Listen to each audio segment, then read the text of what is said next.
कृपया सर्व प्रवाशांनी इकडे लक्ष द्या।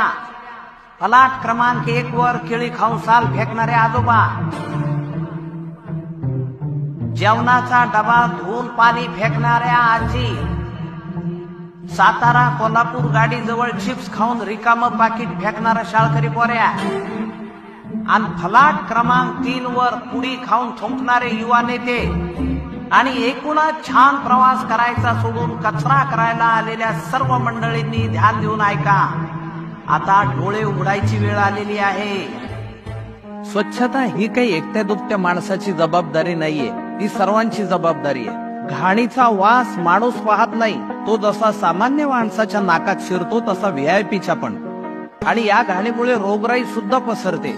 त्यामुळे आपला परिसर स्वच्छ असणं ही आपल्या सगळ्यांची महत्वाची गरज आहे।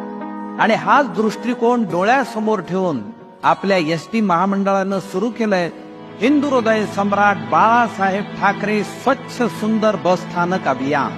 आणि याच अभियानाअंतर्गत शहरी, निमशहरी आणि ग्रामीण असे वर्ग करून त्याच्या स्वच्छतेची जबाबदारी आपल्या सगळ्यांवर सोपवलेली आहे।